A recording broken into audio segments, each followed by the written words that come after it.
Good morning, everyone. This is a silent E, two-syllable word, passage, or story.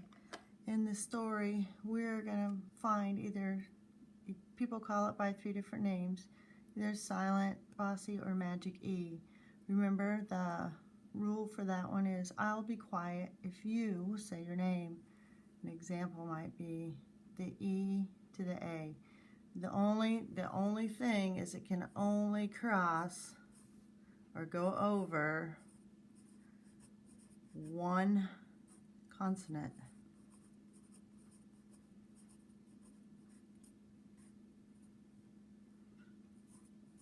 Can only go over one consonant. So when we're going backwards, it can only go over one.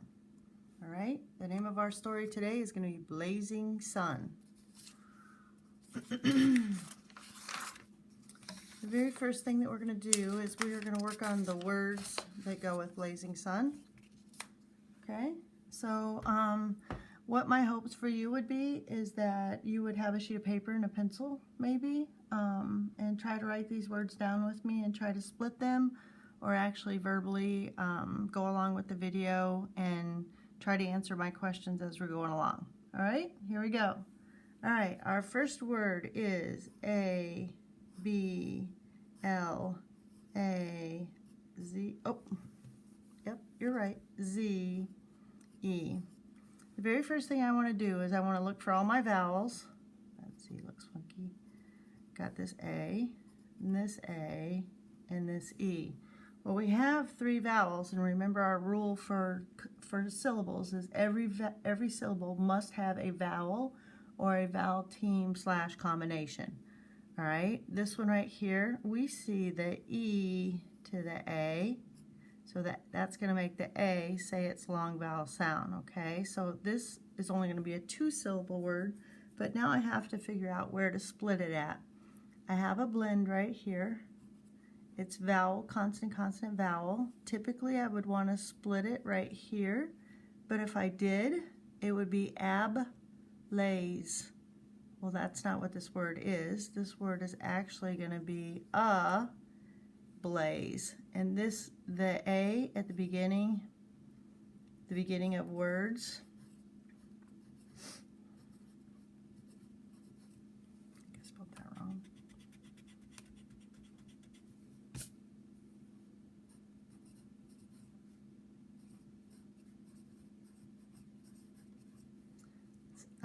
Says short U, a lot, and that's for the schwa.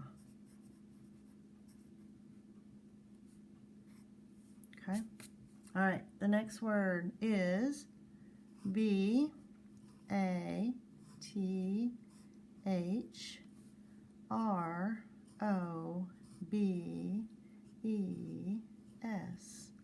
On this word, I want to find the vowels.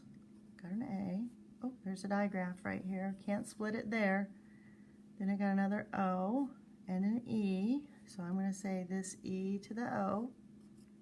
Now this word right here, if we look at it, it's two separate words. It's a compound word. We can split it right in between the 2 words. This word right here, bath. And robes, remember we said final silent E? Well, this one right here is not the final silent E. It is it because it has an S added to it. The regular word is robe, but bathrobe as in one, but then it added an S to it, so now it's bathrobes, meaning more than one. So the E is saying, I'll be quiet if you say your name, so the O is going to say its name, bathrobes. The next word is B, E, D, T, I, M, E. Again, we're looking for our vowels. See a vowel, vowel, and a vowel. I see, does anybody working together? I see the E to the I, making the I say its name. And that's the word time. And then here I have a closed syllable. Actually, this was a closed syllable too. And a closed syllable here. So it's going to say it's short vowel sound on these. So this is bed time, bedtime. The next word is C-A-M-P-F-I-R-E.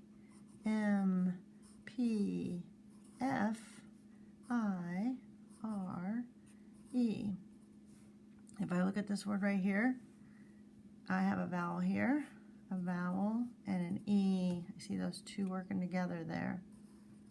So I'm going to say E to the I. I see that there's a word camp and fire. It's another compound word. A lot of these are compound words. The next word is D-A-R-L-E-N-E.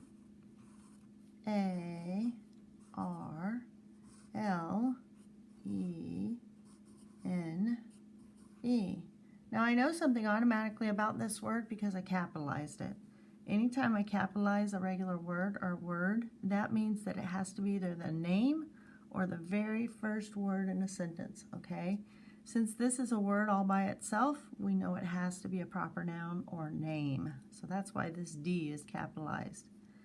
I see a tap and wrap R, so that's R, okay? Then I see a vowel, split finger E, so the E to the E. So if I know that this is a name, I'm either going to go Darlene or I'm going to go Darlene. Is it Darlene or Darlene? You're right, it's Darlene. Okay, next word, D-R-I-V-E-W-A-Y. All right, this one's a little bit different. I have a vowel, and I have two vowels right here, but I know that this is a chunk right here, so I'm going to go ahead and chunk that. It's going to make the long A sound. And then I see E to the I. Again, we say the final silent E. Well, this word is drive, so the E is the final silent E in the word drive, but since we make it a compound word, that's why it's still there. It has to be the final sound in the syllable, and it does work without not adding a suffix to it. Okay, so this word is driveway. Okay, driveway. All right, the next word is, these guys have been delivering food.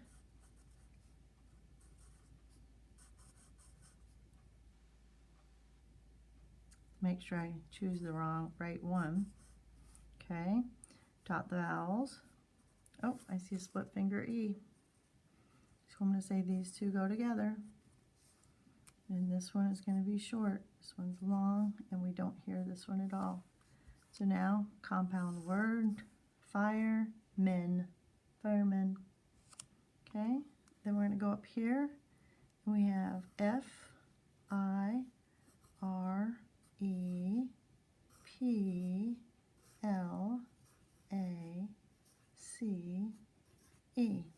All right, dot our vowels. Oh, I see a split finger E.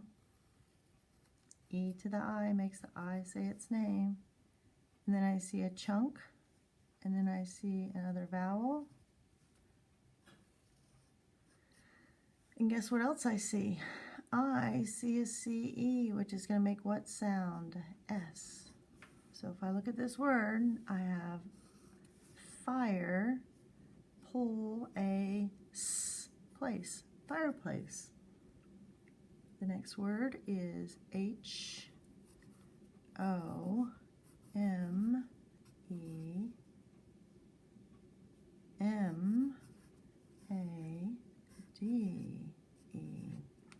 All right, I see a vowel. Oh, an E comes right after it. And then I see another vowel. Oh, another E and an A. E to the A. Now, I had two final bossy E's in this word right here. Again, it's a compound word. We have the first part, home, and then we have the second part, made. First syllable, second syllable, or two words, but they're single syllable words. This next word right here, you don't hear this word very often. in the lower grades, but you start to hear it in the upper grades more. Entire. If we look at this word, we have a vowel, vowel, E. So we're going to say E to the I, make the I say its name. And then on this one, we notice that there's an EN. Remember, I've told you before that N is a nasal letter, and because it's a nasal letter, it has a tendency to change the vowel before it to a sound that it would not normally make. This word right here, well, we see tire. We would say N, tire. We have to eat the entire pie. That means you need to eat the whole thing. This E actually says short I, entire, entire, the whole thing. All right? Next word, we only have 2 more words. This word, N-I-G-H-T.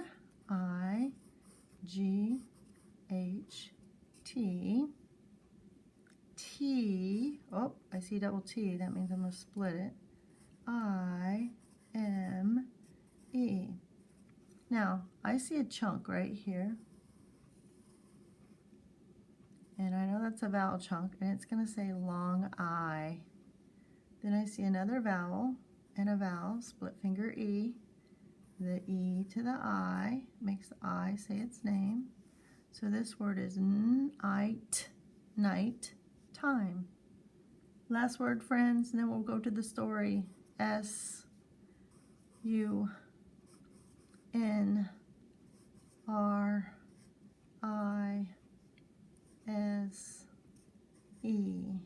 Okay, dot our vowels.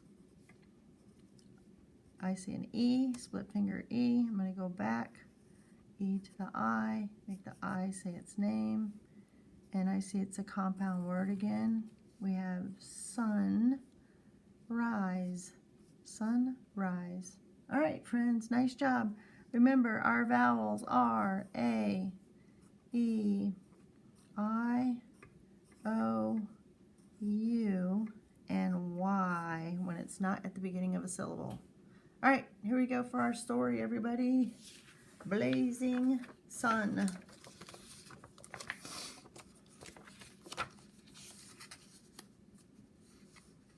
All right, here we go, blazing sun. The first thing I want to do is I want to kind of go through this story, and I want to look for any of those bossy words.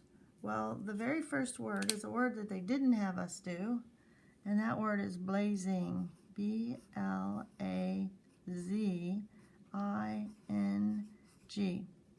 Well, this one's going to say A, but I'm going to show you why. It has the suffix ing on it. Let's take that suffix ing off of it. If we take the suffix ing off of it, then we just have blaze. The E to the A. Well, we're not going to, if we change blaze into blazing, we drop the E and add the ing, but it's understood that there was an E there, so it's still working for this A right here. It's understood that it's still there. We just had to drop it so we could put the ing on there. All right, hopefully that helps you on that. So we have blazing, sunrise, and we're going to look for all the words that we had on in there. Darlene we did not have this word, but it's a single syllable. This word, homework, we had fireplace. I don't know if we had, I don't remember if we had snowflakes. Drive away, homework, time is a single syllable word that has a bossy E.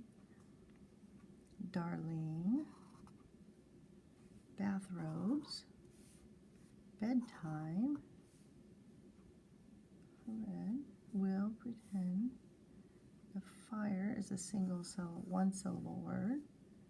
Fireplace, campfire, homemade. Oh, homemade, sorry, homemade. And then s'mores is another word. And that's a single syllable word, so that's why that one didn't come up on our list. Campfire, here's a single syllable one. Till we were, ooh, look at this word. We're going to look at this one in a minute. W-E-R-E. Okay. We have nighttime. Fireplace. Beside. Oh, did we have that one? I don't know that we had that one either. Beside. Fireplace. Fire, single syllable word. Sunrise. Entire, I know we did that one. Ablaze, I know we did that one. We're going to talk about that one. Fireman, single syllable, still works. Single syllable, single syllable. Driveway. Exciting, exciting. Not sure if we did that one either. And then time. So we've got a lot of words, friends, that were beside. Where was that other word I just saw? Oh, living. L-I-V-I-N-G. All right. So we had all these words that are highlighted right here. These are all words that we just decoded just a minute ago. We talked about why they were the way they were. And all the ones that we circled are the ones that are just one syllable words that follow that Bossy E pattern. This word right here, it has a vowel in it. It has that pattern, but if we do this, if we go that way, then this word is we're. This word is were. That does not work in this word. This is a non-example. It does not work. Right? That one does not work. So there's not too many that don't work, but this is the reason why on this one. This word right here, I don't think we did this one. I might be mistaken. Okay, I have a vowel, vowel, vowel. The E to the I makes the I say its name. And then if I split it right here, guess what this is? This is a open or closed syllable. It is open because it ends in a vowel, so it's going to say its name. This word is beside, beside. Now, this one over here, the reason why I wrote this one down is this one is a little tricky. Notice it has the ing on it, okay? So that means that that is a suffix that's added onto this word. We have to think back to what the original word was, and does it have an understood E on it? If we look at this word right here, living, remember this can be live. Yeah, it is live. But if we go E to the I, that doesn't work. That's not the reason this E is in this word. This E is in this word for the V. Remember, scaredy cat V always brings an E. So, l-I, still going to have its short vowel sound. L-I, v, because that E is there for the V. Now, there are some words like gave. This word right here. You do have a vowel, vowel, but you also have the VE. So the E is there for the V, but you have to be flexible and you have to at least try it. If I go the E to the A and I make this say A, it's G, A, V. If I don't, if I say nope, it doesn't work because it's there for the V, then it's G, Av, Gav. Gav is not a word that I'm aware of, okay? So this word is gave.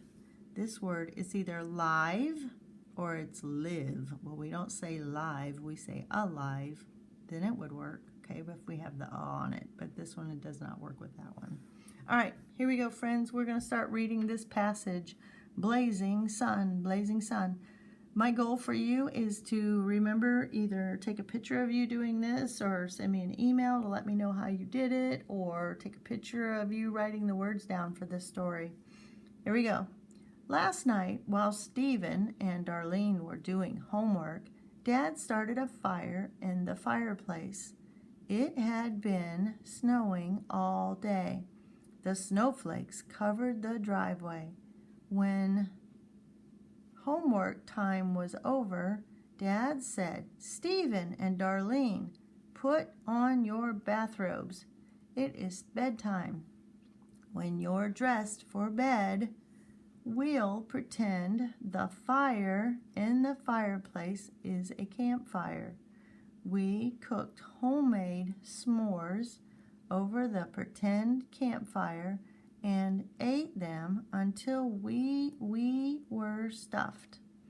In the nighttime, an ember, or small chunk, from the fireplace hit a cloth that was beside the fireplace and caught it on fire. By sunrise, our entire, or whole, living room was ablaze. The firemen came and put out the fire while we stood in the driveway and watched. It was an exciting time." Now, I read that one kind of robotic, and the reason why I did that is because we were trying to make sure that we know all the words in there, and then it makes sense. Our purpose for doing this is, one, is to be able to decode these words and recognize patterns when we see them, and two, to be able to read it fluently. And fluently means we read it like we speak. So this time we're going to read it a little more fluently, and then we'll read it one last time. Blazing sun. Last night, while Stephen and Darlene were doing homework, Dad started a fire in the fireplace. Now, we do have a comma here and here. Remember, we want to read all the way to the period, get all the way there before we stop. There's just a tiny little pause after night and homework, but it still means you still need to attack it all the way to the period. So here we go. Last night, while Stephen and Darlene were doing homework, Dad started a fire in the fireplace. Now, it wasn't that I necessarily read it so much faster. I put those phrases together. It had been snowing. You could put a period right there, but they're giving you more information all day. This is where we would have a tendency to break it at. It had been snowing, but go ahead and read it all together. It had been snowing all day. The snowflakes covered, what did the snowflakes cover? The driveway. Put it together. The snowflakes covered the driveway. When homework time was over, there we have a comma again, Dad said, what did he say? "Stephen and Darlene, put on your bathrobes." Okay, we want to put it all together. That's a big sentence. One breath if you can. When homework time was over, Dad said, "Stephen and Darlene, put on your bathrobes. It is bedtime. When you're dressed for bed, we'll pretend," what are they going to pretend? "The fire in the fireplace is a campfire." All right, now we're going to put that whole sentence together. That was a long sentence. They had a lot of information. When you're dressed for bed, we'll pretend the fire in the fireplace is a campfire. When you're dressed for bed, we'll pretend the fire in the fireplace is a campfire. We cooked homemade s'mores. Well, can we make it more interesting? We cooked homemade s'mores over the pretend campfire. Well, can we make that more interesting? We cooked homemade s'mores over the pretend campfire and ate them. Can we make it more? We cooked homemade s'mores over the pretend campfire and ate them until we were stuffed. All right, let's read that whole sentence. We cooked homemade s'mores over the pretend campfire and ate them until we were stuffed. Good job. All right, remember, sentences are just made of a bunch of phrases. So we need those phrases, and those phrases give us more information each time. In the nighttime, an ember from the fireplace hit a cloth. Well, what happened because of that? That was beside the fireplace. Well, then what happened? And caught it on fire. So we've got a lot of information in this one. In the nighttime, an ember from the fireplace hit a cloth that was beside the fireplace and caught it on fire. By sunrise, our entire living room was ablaze. That means it was on fire, friends. Here we go. By sunrise, our entire living room was ablaze. The firemen came. So that's what you can say. The firemen came. Make it more interesting. The firemen came. What did they do? And put out the fire. Okay? Can we make it more interesting? The firemen came and put out the fire while we stood in the driveway. Can we make it a little more interesting? The firemen came and put out the fire while we stood in the driveway and watched. Here you go. The firemen came and put out the fire while we stood in the driveway and watched. It was an exciting time. All right, friends, our goal is to read this one last time, and we're going to read the whole thing fluently, okay? Last time with it. Blazing sun. Last night, while Stephen and Darlene were doing homework, Dad started a fire in the fireplace. It had been snowing all day. The snowflakes covered the driveway. When homework time was over, Dad said, "Stephen and Darlene, put on your bathrobes. It is bedtime. When you're dressed for bed, we'll pretend the fire in the fireplace is a campfire. We cooked homemade s'mores over the pretend campfire and ate them until we were stuffed. In the nighttime, an ember from the fireplace hit a cloth that was beside the fireplace and caught it on fire. By sunrise, our entire living room was ablaze. The firemen came and put out the fire while we stood in the driveway and watched. It was an exciting time." All right, friends, I hope you enjoyed this lesson. Please send me an email, picture, something that shows me that you did this so I can guide my future lessons. All right, guys, love you lots. Thank you.